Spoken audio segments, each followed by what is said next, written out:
A city by the sea turned books into power. People call it the Library of Alexandria and imagine quiet rooms and wise men. Nice picture. What really mattered was the operation. How the city grabbed texts, copied them fast, fixed mistakes in public, and made it easy to find the right page in minutes. Not poetry, procedures. I will prove the core idea right now with a tiny test. If the numbers in this test do not make sense, the story fails.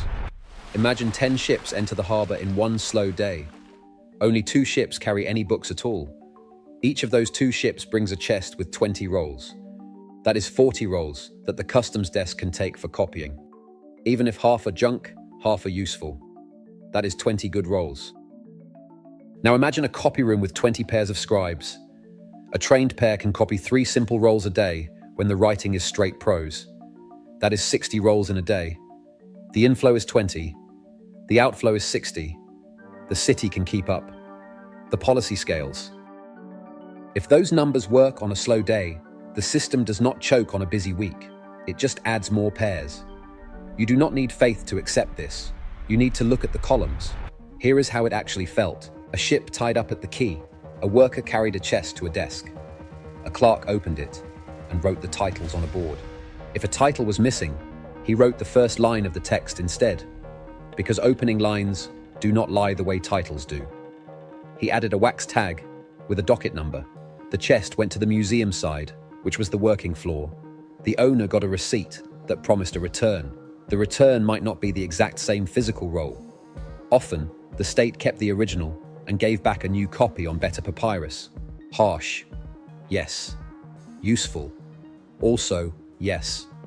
People came to expect it because the copy they got back was clean and easy to read. The copy room looked like work, not a painting. Papyrus sheets were glued edge to edge to make a roll. Heights were standard, so the number of lines per column stayed predictable. Scribes ruled faint guidelines, so columns did not wander. Ink was mixed to flow well and not fade. One person read aloud while another wrote. Then they switched to rest the hand and the voice. If a roll had diagrams, the job slowed down, and a specialist drew the figures with a straight edge and a simple compass. A corrector checked line counts per column and left small signs to show where he had doubts and where he had fixed something. This system needed a map of knowledge. The city had one. A scholar named Callimachus built a huge index called the Pinnaces. Think shelves turned into a database. The index listed authors, works, how each work began, what topic it fit, and where the physical roll sat in the building. That way, a student could be sent to the right shelf and the right cubby without guessing.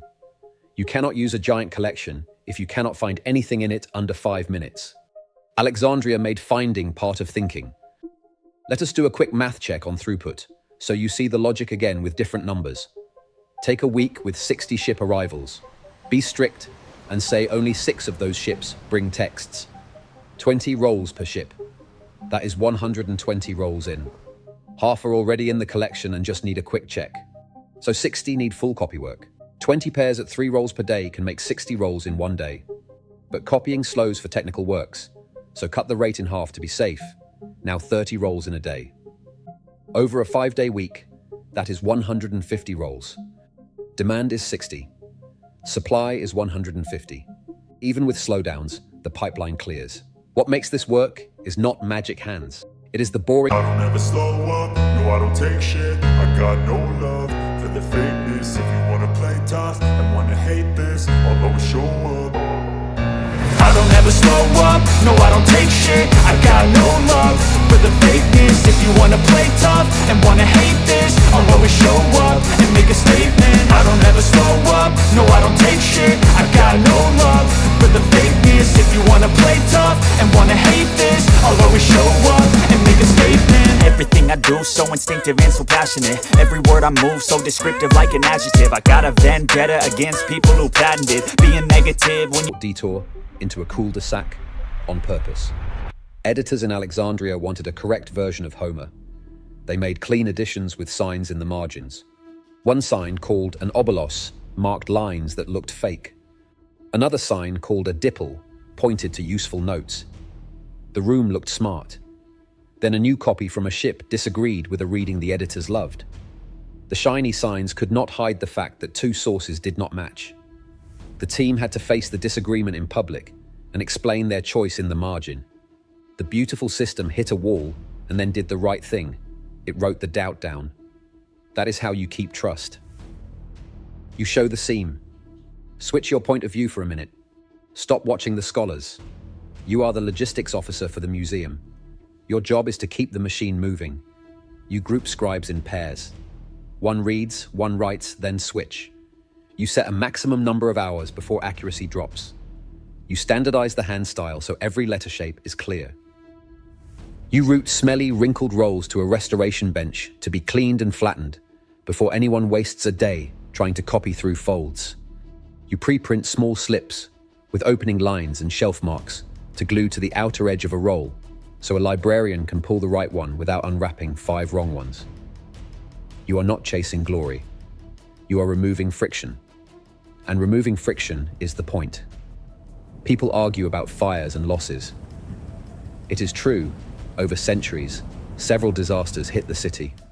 But the main risk to a system like this is not a single giant fire. It is slow failure. Budgets drift. Roofs leak. The best staff leave because pay falls late. Someone decides good glue is too expensive. The ink gets weak. The forms go missing. 30 small things, each not a big deal, add up to a machine that coughs and then stops. The lesson is ugly and helpful. If you stop doing boring checks, you lose the whole thing without drama.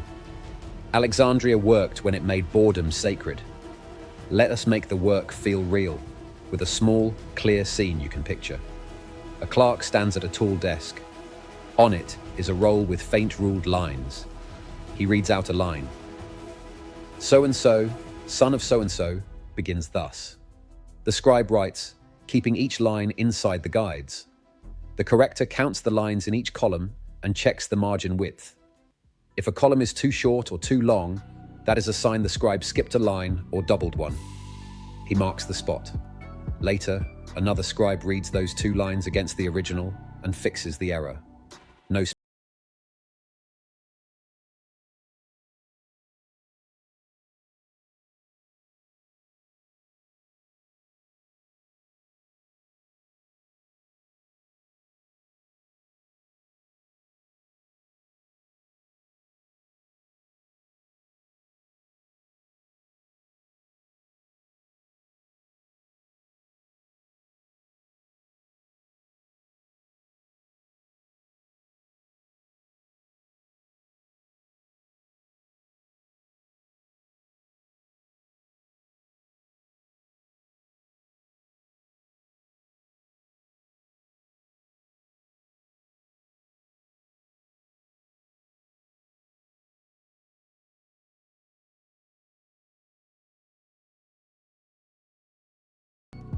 Because we keep hearing show, do not tell, let us do one more live number check. Imagine the copy room has 15 pairs today, not 20. And imagine half the incoming rolls this week are technical, with diagrams, which slows everyone down. A safe rate is now 2 rolls per pair per day for pros, and 1 roll per pair per day for technical. If 10 rolls in the batch are technical and 50 are pros, how long does it take? For pros, 15 pairs can do 30 prose rolls in 1 day. For technical, those same pairs can do 15 technical rolls in 1 day. So the day 1 total is 45. Day 2 finishes the last 15 prose rolls and the last 5 technical rolls. We are done in 2 days. The city keeps pace even when the job gets harder. That is what standardization buys you, predictable speed. People love to ask if the city preserved everything. It did not. No place does. The real win was different. The city made it cheap to repair damage, cheap to compare copies, and cheap to spread the repair to the next reader. A mistake then became a small note in the margin, not a permanent scar. That is better than the fantasy of perfection. It is how real life stays useful. Let us step into the harbor again and watch a different part of the chain. The lighthouse at Pharos did more than look pretty. It made sailing safer. Safer trips meant more ships showed up. which meant more chances to catch interesting roles in cargo. The lighthouse signaled that the city wanted ships to arrive alive. A city that helps you not die at sea is a city you do not mind handing a chest to for one night. You complain, you accept the receipt, and you come back tomorrow for a clean copy. Coercion turned into habit because the service felt fair and fast. Now we handle a common fear. Was this just about grabbing people's stuff? It started that way. But the city kept people on its side by doing two things. First, it compensated owners with clean copies that were often easier to read than what they brought. Second, it made the catalogue public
day. That means 12 pairs times 2 times 5 days equals 120 possible. 120 covers 90 with room for drop-offs. If we are wrong and the mix is worse, we can borrow pairs from the letters desk for one day and still make it. This is planning on a half sheet of papyrus. No spreadsheet, no ceremony. The numbers protect the schedule. Here is a small scene about accuracy that you can use in your own work. A mathematician submits a text with a figure. The figure shows a triangle with sides labeled 3, 4, and 6. But the text says the square on the long side equals the sum of the squares on the two short sides. That is the famous rule about right triangles. But 3, 4, 6.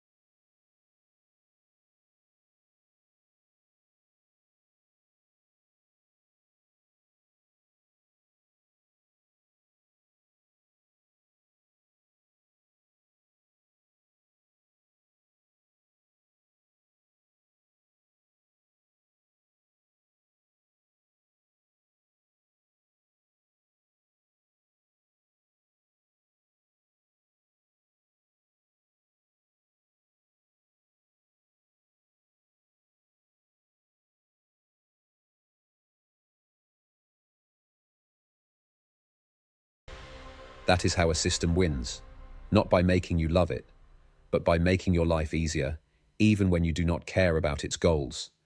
Now, a hard truth people skip because it ruins speeches. A place like this runs on pay and pride. Pay buys time to do boring, careful work. Pride comes from clean results that the next person appreciates.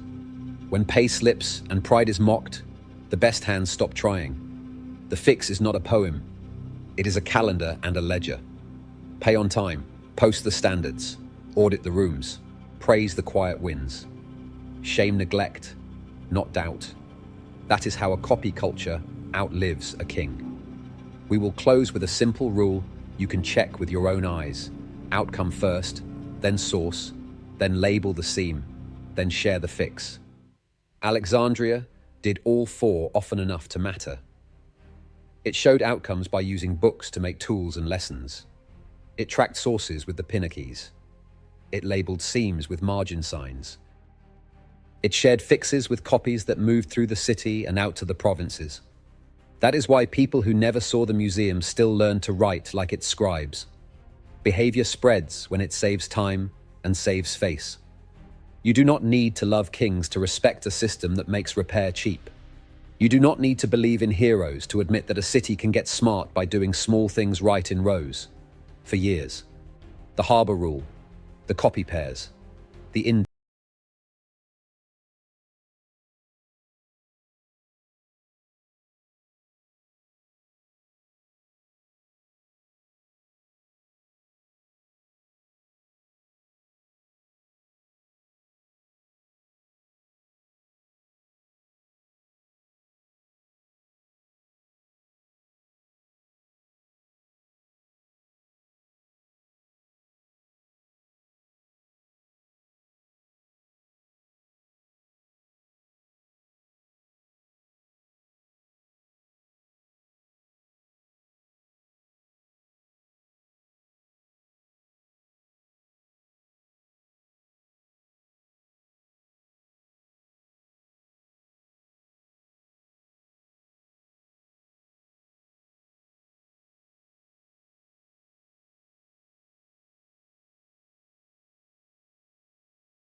Here is the take-home line you can use without me. Make capture cheap. Make retrieval instant. Make correction public. Pay for boredom. Teach the posture, not just the text. If you do that, you will not need a miracle. You will have a machine. You might still wonder what a normal day looked like for the stationer who fed this whole thing. Here is the rhythm. At sunrise, he unlocks the shutters. He checks his tool tray, reed pens cut the night before, a small knife for trims, a flat stone for touch-ups, a cup of thick black ink with a lid so dust stays out, a bowl of wheat glue for labels, and a stack of burnished sheets. He wipes the counter so fibers do not stick. First customer is a clerk from the court who needs 3 clean forms. The stationer pulls pre-ruled sheets, stamps the space for the seal, and points to the line where the summary goes. Second customer is a student who asks for a copy of a short speech. The stationer rents her the exemplar, takes a deposit, and hands her a reed cut to the right width. Third customer is a ship's officer who brings a wrinkled roll. The stationer lays it under a damp cloth to relax, then presses it between boards so it will copy flat. None of this is dramatic. It is a set of moves done the same way every day, so the line never stalls. Watch a lesson, because the index only matters if real people use it fast. A teacher tells a student, find the work that begins, on the nature of numbers. The student goes to the board, scans the topic mathematics, finds the author's name, then the opening line. Beside it is a shelf mark. He walks 3 aisles, counts cubbies, spots the right roll by the case label, and brings it back. The whole trip takes 2 minutes. He did not guess. He followed a map. If you cannot do that, you do not have a library. You have a storage room with stories about how great it used to be. Here is how the catalogue stayed honest. Every afternoon, a small team did a repair round. They checked which rolls came back from scholars. Each roll got a fast inspection, edges, labels, rollers, first lines. If a label was loose, they reglued it. If the outer sheet was scuffed, they added a fresh guard sheet. If a roll had a new note in the margin, they copied that note into the master entry, so the index reflected real changes. If a roll smelled damp, they sent it to a drying room, just a warm space with airflow and racks, so mildew did not eat the fibers. This routine saved more books than any speech about love of learning ever did. Humidity and heat can kill a collection quietly. The city used simple tricks to fight both. Drying rooms had vents high and low to pull air through. Racks held rolls apart so air could move between them. A small slate on the wall had today's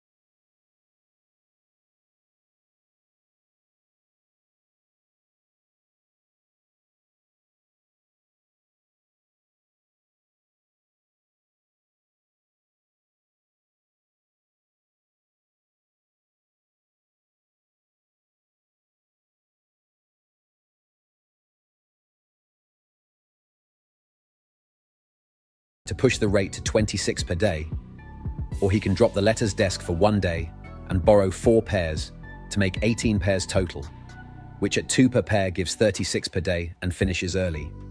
He writes the plan on a slip, posts it, and the room knows what to do. No drama, just numbers. If you are looking for a grand moral, it is smaller than you think.